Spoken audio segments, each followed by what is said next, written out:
Good evening, good evening, good evening everybody. तो जैसा Batra sir ने आपको कहा था, पेपर वैसा ही आया जैसा आपको वीवीआईपी लिस्ट में दिया गया था। मतलब आपके लिए तो एक तरीके से बत्रा सर पेपर पहले आउट कर दिया करते हैं, और ये बेटा चला आ रहा है लगातार पिछले 35 सालों से और 70 सीए एग्जाम अटेम्प्ट से। तो मैं ले आया हूं जैसा आपको वादा किया था बेटा, आज का session question paper analysis of strategic management January 2025। आइए बिना समय गंवाए हुए अपने पेपर को देखते हैं अपन।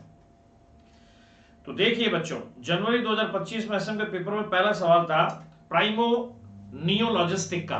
पीएनएल इंगेज्ड है ट्रांसपोर्टेशन में। आपने पेपर पढ़ा है, मैं क्विकली ले रहा हूं उसको, टाइम वेस्ट नहीं करेंगे इसके अंदर अपन करने में। छोटा सेशन रखेंगे और आपको बता देंगे कि कौन से सवाल हमने वीवीआईपी में गए थे और किस तरीके से आए और आपको कैसे अटेंड करने चाहिए थे। तो बता रहा है ये जो पीएनएल है ये ट्रांसपोर्टेशन में लगा हुआ है और 2010 से काम कर रहा है, और इसकी कंपनी प्राइवेट एयरवेज के साथ पार्टनर करना चाहती है। अभी इसका डिक्लाइनिंग फेज चल रहा है, कंपनी डिक्लाइन फेज चल रहा है, ये खुद ही कह रहा है। तो मतलब प्रोडक्ट लाइफ साइकिल के हिसाब से मैंने आपको पढ़ते हुए बताया था, जैसे जैसे सवाल पढ़ते जाते हैं वैसे वैसे अपने को इसमें से निकालना पड़ेगा किस टॉपिक पे बात हो रही है। तो डिक्लाइन पे है, ये खुद कह रहा है, मैंने अंडरलाइन कर रखी है, देखो। Also taking services of private logistic partner, however there is a specific decline in the business। तो इसके बिजनेस में डिक्लाइन है ऐसा ये बता रहा है, there is decline in the business। उसके बाद company wants to ascertain the market position of the rival, ठीक है, और इसके लिए वो स्ट्रॉन्गेस्ट और वीकेस्ट को निकालने जाती है। तो इस स्ट्रेटेजिक ग्रुप मैपिंग की बात कर रहा है बेटा जी। उसके बाद कहता है कि ये आने वाले समय में मार्केट स्ट्रेटेजी अडॉप्ट करेगी। तो मतलब पहले प्रोएक्टिव था, अब अडॉप्ट कर रहा है, इसका मतलब ये ब्लेंड हो गया प्रोएक्टिव और रिएक्टिव का, कि पहले स्ट्रेटेजी जो अडॉप्ट की थी उसमें अब ये परिवर्तन ला रहा है। So it is a blend of private proactive and reactive strategy कहलाएगी ये। उसके बाद कह रहा है टेक्नोलॉजी के तरीकों में परिवर्तन आ रहा है और उसके हिसाब से ये क्या कर रहा है, अपनी मार्केटिंग और बाकी चीजों को भी वेरी करना चाहता है और चाहता है नए तरीके के ट्रांसपोर्टेशन को मेजर्स को कोलैबोरेट करें। तो इसने क्या किया, कार्गो मूवर्स सीएमपी के साथ में कोलैबोरेशन किया है। कोलैबोरेशन किस प्रकार का है कि दोनों अपनी अपनी एंटिटीज को अलग रखेंगे। तो बेटा जी इसको अपन कहते हैं स्ट्रेटेजिक अलायंस, है ना, जिसमें अपनी एंटिटी मेंटेन करते हुए काम किया करते हैं। फिर कहता है इससे ट्रांसपोर्टेशन में अपन स्पीड बना पाएंगे और साथ में बेसिक प्रिंसिपल है कि हम लॉन्ग एंड्योरिंग परफॉर्मेंस देंगे। तो ये बात कर रहा है मार्केटिंग टेक्निक की जिसका नाम है इनलाइटेड मार्केटिंग। मतलब वर्ड पकड़ो, आपको पढ़ाते हुए मैंने बताया था, वर्ड अगर पकड़ लोगे तो आपको समझ में आ जाएगा। Strategic management is about keywords only. और बत्रा सर से आपने पढ़ा है तो आपको मालूम है बत्रा सर केवल और केवल इस कोर्स को लेस देन 50 आवर्स में आपको करवा दिया करते हैं। और अभी तो हमारी स्कीम भी जारी है, आप 2 फरवरी तक इस कोर्स को प्राप्त कर सकते हैं केवल 25 रुपए में थ्रू अवर वेबसाइट www.batrasar.com पे, और जहां पे आपको लगाना है कूपन कोड BTRASR50। तो 5000 का कोर्स जो कि लिस्टेड है हमारा पहले कोर्स के तौर पे एसएम के न्यू कोर्स, आपको केवल 2500 में मिलेगा। देर मत करें, अगर आप एग्जाम दे रहे हैं मई और सितंबर में तो बत्रा सर के वीवीआईपी क्वेश्चंस और बत्रा सर के लेक्चर्स के माध्यम से आपका एसएम अकेले में 40 स्कोर करना आसान है। अभी मैं बताऊंगा आपको, पेपर जैसा कहा गया था वैसा ही आया है। तो हमें पता चल रहा है इसमें इन कुछ चीजों के ऊपर। आइए देखते हैं क्या है इसके MCQ. Based on the above case scenario हमें सवालों के जवाब देने। पहला, the strategy being followed by PNL is. तो पहले वो प्रोएक्टिव थे, बाद में उन्होंने अडॉप्ट किया, तो क्या कहलाएगा, it is a blend of proactive and reactive strategy. क्या कहलाएगा, it is a blend of proactive and reactive strategy. तो ये ब्लेंड कहलाएगा प्रोएक्टिव का और रिएक्टिव का। सो it is a blend of proactive and reactive strategy. बात आएगी सबको समझ में। तो पहले सवाल में हम देख रहे हैं प्रोएक्टिव और रिएक्टिव का ब्लेंड हमें नजर आ रहा है। आगे बढ़ते हैं। आगे कह रहा है relationship being considered between PNL and CMPs. दोनों के बीच में रिलेशनशिप किस प्रकार की है। तो भाई कहने की जरूरत नहीं है, दोनों के बीच में रिलेशनशिप स्ट्रेटेजिक अलायंस की है, क्योंकि दोनों अपने अपने तरीके की क्या मेंटेन कर रहे हैं, इंडिपेंडेंस मेंटेन कर रहे हैं। ऐसा तभी होता है जब हम कोऑपरेट भी करें, जो हम इंडिविजुअल अचीव नहीं कर पाते हैं उसके लिए, और साथ में काम भी करें। So it is strategic alliances कहलाएगी। अगला, the activities of marketing team will be called as. क्या कहलाएगी मार्केटिंग टीम की एक्टिविटी यहां पर, वो कहलाएगी इनलाइटेड मार्केटिंग। क्या कहलाएगी वो, इनलाइटेड, क्योंकि लॉन्ग इंड्योरिंग परफॉर्मेंस मिल रही है हमारे को, तो ये कहलाएगी इनलाइटेड मार्केटिंग। चलिए आगे बढ़ते हैं। Next, the business through private Airways कौन सी स्टेज पे है। अरे भी कहने की जरूरत नहीं है, वो डिक्लाइन स्टेज पे मानी जाएगी, क्योंकि ऐसा सवाल में खुद इसने कहा है। So it is in the decline stage. Okay, आगे बढ़ते हैं। अगला सवाल है tool for identifying the strongest and weakest. कहने की जरूरत नहीं है, तो स्ट्रेटेजिक ग्रुप मैपिंग के तहत होता है, तो पहला strategic group mapping is correct. उसके बाद in the framework of strategic analysis which one is the constituent of internal analysis. तो अगर आप हमारे मॉड्यूल में भी देखेंगे और इंस्टीट्यूट के मॉड्यूल में देखेंगे तो आपको पता है कॉम्पिटिटर एनालिसिस एक्सटर्नल का हिस्सा है, डिटरमिनेंट एनालिसिस इंटरनल का हिस्सा है, मार्केटिंग एनालिसिस एक्सटर्नल का, और सिनेरियो किसी में नहीं आता है। उसके बाद farm fresh limited stability strategy adopt करेगी। तो स्टेबिलिटी किस में मानी जाती है? स्टेबिलिटी का एक ही फीचर होता है, improve the functional efficiency of the firm equipment to increase. यही केवल स्टेबिलिटी का है, क्योंकि बाकी सारे जो है एक्सपेंशन के, नया प्रोडक्ट आना, नई रेंज लेना, इंक्रीज करना प्रोडक्शन, ये सब एक्सपेंशन के तरीके कहलाते हैं। तो ये सारी चीजें सवाल को पढ़ के आसानी से आप अडॉप्ट कर सकते थे, निकाल के इसका मतलब समझ सकते थे। The role played in the middle level management is diminishing as the marks by increasing being adopted by new and improved technology। अरे भाई ये तो कहने की जरूरत नहीं है, आवर क्लास की बात कर रहा है कि बीच में से डिमिनिश हो जाया करता है। Middle level management is constricted, मैंने कहा था कीवर्ड याद रखो, कंस्ट्रिक्टेड। तो ये कंस्ट्रिक्टेड होता है, ऊपर बड़ा है, बीच में पतला है और नीचे वापस से मोटा जो है स्ट्रक्चर आ रहा है। तो ये कंस्ट्रिक्टेड वर्ड जो है ना, ये कीवर्ड है यहाँ पे। बत्रा सर जो है ना पढ़ाते हुए आपको मालूम है कीवर्ड आपको एक्सप्लेन करते हैं, बस वो कीवर्ड आपने याद रख दिया। Long enduring performance, enlightened marketing हो गया, डिक्लाइन कर रहा है तो प्रोडक्ट लाइफ साइकिल का चौथा फेज हो गया, दोनों अपनी इंडिपेंडेंसी मेंटेन किए हुए हैं तो स्ट्रेटेजिक एनालिसिस हो गया, और अगर बीच में कंस्ट्रिक्टेड लेयर आ रही है टेक्नोलॉजी कांड तो आवर क्लास हो गया। बस इतने कुछ कीवर्ड, और ये ज्यादा भी नहीं है, 50-60 कीवर्ड है, और इसी में आपका स्ट्रेटेजिक मैनेजमेंट पूरा हो जाता है। इसीलिए मैं कहता हूं बेटा पढ़ना चाहिए जिसके पास एक्सपीरियंस हो, और वो टीचर जो आपको सब्जेक्ट के बारे में ही नॉलेज देता हो। ऐसा नहीं है जैसे सब्जेक्ट इकट्ठा हुआ, एफएम के टीचर ने एसएम पढ़ाना शुरू कर दिया, एसएम के टीचर ने एफएम पढ़ाना शुरू कर दिया, बेटा कर। मैं देख रहा हूं बच्चों के टेलीग्राम के ऊपर मैसेजेस आ रहे हैं, सर ये ठीक नहीं हुआ, वो ठीक नहीं आ रहा है। इससे आसान तो कोई पेपर नहीं हो सकता स्ट्रेटेजिक मैनेजमेंट का, और बत्रा सर पढ़ा रहे हैं आपको कोर सब्जेक्ट। इसीलिए मैं कहता हूं पढ़ो उससे जिसके पास एक्सपर्टीज, तो आपके केवल एसएम में ही 40+ आएंगे। तो जो बच्चे हम अपीयर कर रहे हैं मई और सितंबर में, मैं उनको कह रहा हूं वेबसाइट से परचेज कर ले तुरंत जाके, क्योंकि स्कीम 2 फरवरी को फिनिश हो जाएगी। चलिए आगे बढ़ते हैं। अब हम बात करते हैं हमारे डिस्क्रिप्टिव पोर्शन की। कहता है एबीसी ग्रुप ऑफ कंपनी के 5 प्रोजेक्ट हैं डिफरेंट ज्योग्राफिकल लोकेशन में। एक प्रोजेक्ट मैनेजर है इसका, एक फंक्शनल मैनेजर है, प्रोडक्ट एंड फंक्शनल मैनेजर है, वर्टिकल हॉरिजॉन्टल काम करते हैं। वर्टिकल हॉरिजॉन्टल तो मतलब मैट्रिक्स हो गई, कौन सी हमारी हो गई? मैट्रिक्स हो गई, हॉरिजॉन्टल और वर्टिकल रिलेशनशिप। वीवीआईपी में आपको ये हमने बताया था, अभी मैं दिखा भी दूंगा आपको। वीवीआईपी में इन सब चीजों को मैंने आपको बता रखा है। तो बेसिकली आप अगर बत्रा सर से पढ़ रहे हैं तो ये श्योरिटी मान के चले, जो पेपर बत्रा सर आउट कर देते 1 महीना पहले एग्जाम के, वही कुछ एग्जाम में हमें देखने को मिला करता है। बात आ रही है सबको समझ में?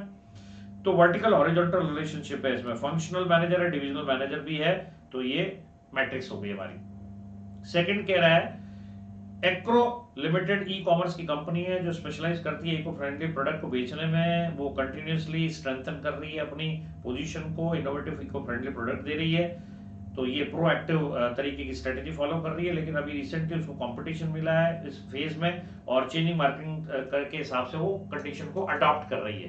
तो वो प्रोएक्टिव भी फॉलो कर रही है और वो बाद में अडॉप्ट भी कर रही है। तो फ्यूचर में उसको क्या करना चाहिए? तो फ्यूचर में उसको ब्लेंड ऑफ प्रोएक्टिव और रिएक्टिव करना चाहिए। तो बेसिकली यहाँ पे चैप्टर नंबर 1 से हमने जो वीवीआईपी क्वेश्चन आपको बताया था, प्रोएक्टिव, रिएक्टिव और अडॉप्टिव, और उसके साथ साथ ब्लेंड, इसमें से सवाल आया है। तो बेसिकली चैप्टर 5 में से मैट्रिक्स वीवीआईपी का था, वो आ गया। चैप्टर 1 में से प्रोएक्टिव, रिएक्टिव। सर आप बोल रहे हैं बताएंगे नहीं क्या वीवीआईपी में था कि नहीं था? अरे अभी देखो, ये देखो चैप्टर नंबर 1 में वीवीआईपी बताया था मैंने 22 दिसंबर को, और अभी 2 दिन पहले भी मैंने इन सब चीजों को बताया था। पहला वाला सवाल प्रोएक्टिव एंड पार्टली रिएक्टिव, पहले सवाल में आपको अपने बता दिया, ये आया है। और इसी तरीके से क्वेश्चन नंबर 5 भी है, strategic level in the organisation, आगे देखेंगे। इसी पेपर से एक और सवाल आया है, 3 लेवल होते हैं, टॉप, मिडिल एंड लोअर, जिसको अपन कॉर्पोरेट, बिजनेस और फंक्शनल कहते हैं। फिर उनके आपस के बीच के नेटवर्क रिलेशनशिप को देखेंगे। तो 2 सवाल इस पहले चैप्टर से आपके जो वीवीआईपी लिस्ट में बताए थे आगे है। पहला पार्टली प्रोएक्टिव, पार्टली रिएक्टिव और ब्लेंड, और दूसरा स्ट्रेटेजिक लेवल। चैप्टर 2 से अब निकल ही गई है तो मैं बात बता देता हूं। चैप्टर 2 से क्या क्या आ गया? चैप्टर 2 से क्वेश्चन नंबर 4 आ गया, कैरेक्टरिस्टिक ऑफ ग्लोबल बिजनेस। इससे सवाल आ चुके हैं हमारे, जो मैंने बताया। माइकल पॉटर के 5 फोर्स मॉडल से सवाल आ गया है इसमें से, और इसके साथ साथ ये 2 सवाल देखेंगे, फिर और देखते हैं। चैप्टर 3 से क्या क्या आ गया? मेंडेलो मैट्रिक्स कही थी क्वेश्चन नंबर 2 में, वो आ चुकी है इसके अंदर। और इसके साथ साथ हमने कहा था माइकल पॉटर की जेनरिक स्ट्रेटेजी, उससे सवाल आ गया आपका। चलिए स्ट्रेटेजिक चॉइस में से आपका सवाल किसमें से आ गया? स्ट्रेटेजिक, हाँ, चैप्टर क्वेश्चन नंबर 6 से आ गया, स्ट्रेटेजिक ऑप्शंस पे, है ना, आइगर एंड सो पे सवाल आ गया, बीसीजी पे सवाल आ गया। चलिए आगे बढ़ते हैं। और स्ट्रेटेजिक इंप्लीमेंटेशन में किस पे सवाल आया है? स्ट्रेटेजिक इंप्लीमेंटेशन में सवाल आया है आपका डिफरेंट टाइप के स्ट्रक्चर्स में से एक मैट्रिक्स पे सवाल आ चुका है हमारा। इसके अलावा हमारा सवाल आ गया है एसएमपी पे, है ना, एसएमपी पे आ गया, स्ट्रेटेजिक परफॉर्मेंस मेजर पे। तो देखो ऑलमोस्ट हमारे सारे सवाल जो हमने कहे थे वीवीआईपी में से ही आए हैं आपके। आओ पेपर देख लो।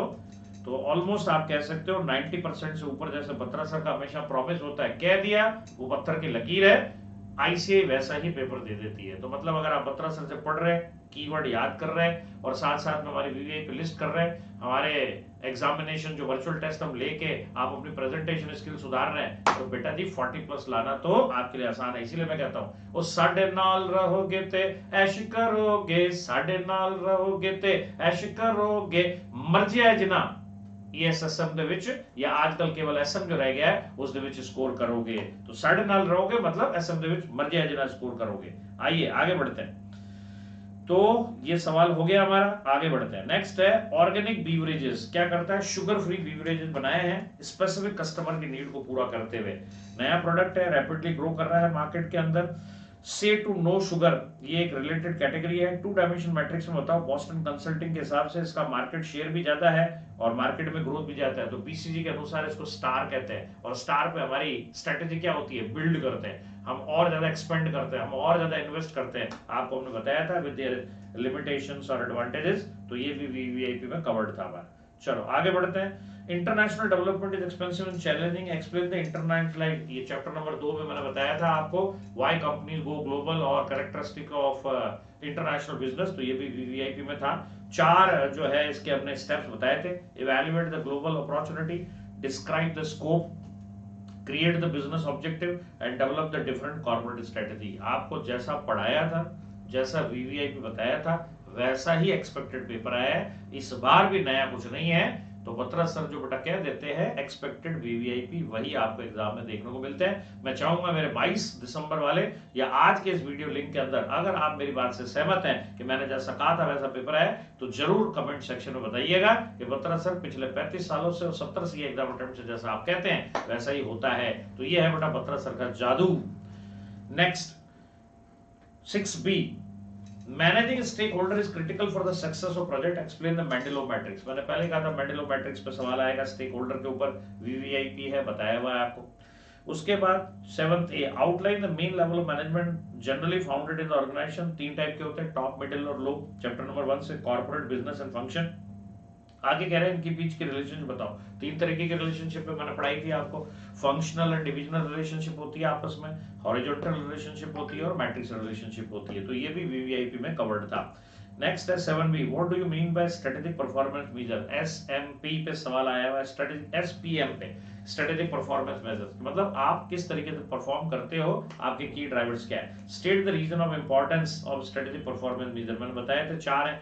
गोल अलाइनमेंट होता है, रिसोर्स एलोकेशन होता है, उसके बाद कंटिन्यूस इंप्रूवमेंट होता है और एक्सटर्नल अकाउंटेबिलिटी होती है। ये 4 चीजें मैंने बताई थी, ये भी वीवीआईपी में कवर्ड है। अगला सवाल 8A, as per the one of the 5 forces of competition Michael Porter. Michael Porter का मॉडल मैंने कहा था, बत्रा सर के गुरु महागुरु, मैंने कहा था ये आएगा और आया। देखो राइवलरी जो होती है वो कैसे शेप करती है। In the view of this explain the condition in which rivalry among the competitor tend to be cut throat. तो हमें वीवीआईपी में बताना है राइवलरी के बारे में। अच्छा, राइवलरी क्यों कट थ्रोट होती है? मैंने बताया था आपको, जब इंडस्ट्री में कोई क्लियर लीडर नहीं होता है तो राइवलरी होती है। जब बहुत सारे प्लेयर होते हैं तो राइवलरी होती है। प्रॉपर तरीके का प्रोडक्ट में कोई डिफरेंशिएशन नहीं है, सब एक जैसे। अब जैसे मैं बात करूं, चावल की बात कर लूं, आटे की बात कर लूं, तो बहुत ज्यादा डिफरेंशिएशन नहीं ला सकते आप इनके अंदर। तो ये सब चीजें किस में जाएगी? राइवलरी में जाएगी और इसके लिए कंपटीशन हॉट होता है। अगला सवाल, explain the product market growth matrix. Iger and soft की बात कर रहा है, मैंने वीवीआईपी में कहा था, और इसके हिसाब से आपको मार्केट की अपॉर्चुनिटी फॉर ग्रोथ बतानी है। तो एंड सॉफ्ट मैट्रिक्स को एक्सप्लेन करना है। एक्सप्लेन करना है तो मतलब existing product, existing market, new product, new market, इस तरीके से 4 ऑप्शन बनते हैं। Market penetration, market development, product development और डाइवर्सिफिकेशन, उसकी बात करनी है, मैंने पढ़ाया था वीवीआईपी में आपको। अंतिम सवाल जो और में है, राइट शॉर्ट नोट ऑन की ड्राइवर्स ऑफ द ऑर्गेनाइजेशन। ये भी चैप्टर 3 में मैंने बताया था वीवीआईपी में। इंडस्ट्री एंड मार्केट है, कस्टमर्स है, प्रोडक्ट एंड सर्विसेज और चैनल्स है। तो आप देख रहे हो 90% से ज्यादा साथ में आप मैं एमसीक्यू भी शामिल कर लूं तो वो भी सब प्रेडिक्टेबल है। इसका मतलब पेपर बत्रा सर से पढ़ना मतलब पढ़ते पढ़ते ही पेपर आउट हो जाना। यही खास बात बत्रा सर को दूसरों से अलग करती है कि बत्रा सर जब पढ़ाते हैं तो आपको कीवर्ड याद करा देते हैं। बत्रा सर जब आपका एग्जाम लेते हैं तो आपकी प्रेजेंटेशन स्किल सुधार देते हैं। बत्रा सर जब वीवीआईपी क्वेश्चन देते हैं तो पेपर आउट कर देते हैं। तो एक महीना पहले पेपर से आपको पेपर पता चल जाता है, बस उसकी तैयारी कर ले, आपका बेड़ा पार है। तो अगर आपने इसे कर डाला तो आपकी लाइफ है झींगा लाला। तो देर किस बात की है, फटाफट से बत्रा सर को ज्वाइन कर सकते हैं। अगर आप इस चैनल पर नए हैं तो इस चैनल को ज्वाइन करें, बेल आइकन प्रेस करें और इस वीडियो को ज्यादा से ज्यादा शेयर करें और लाइक करना, सब्सक्राइब करना मत भूलें, क्योंकि स्ट्रेटेजिक मैनेजमेंट का ऑथेंटिक सॉल्यूशन केवल और केवल मिलता है तो प्रोफेसर जे.एस. बत्रा के इस चैनल पे मिला करता है। और कमेंट करना मत भूलना, जैसे मैंने आपको कहा था, जो कहा है पेपर में वैसा ही आएगा। तो 90% से ज्यादा पेपर चाहे एमसीक्यू हो चाहे डिस्क्रिप्टिव हो वैसा ही आया जैसा हमने कहा था। तो मिलते हैं नए सेशंस में आपके साथ, आपकी तैयारी को धार देने के लिए मई और सितंबर के लिए 2025। तब तक के लिए इजाजत दीजिए। जय हिंद दोस्तों, stay home, stay safe, study hard and stay connected with each other, because sharing is caring others. इस प्रिंसिपल पे काम करते हुए सबकी मदद करें। वीडियो को भी लाइक और शेयर करना मत भूलें। Thank you.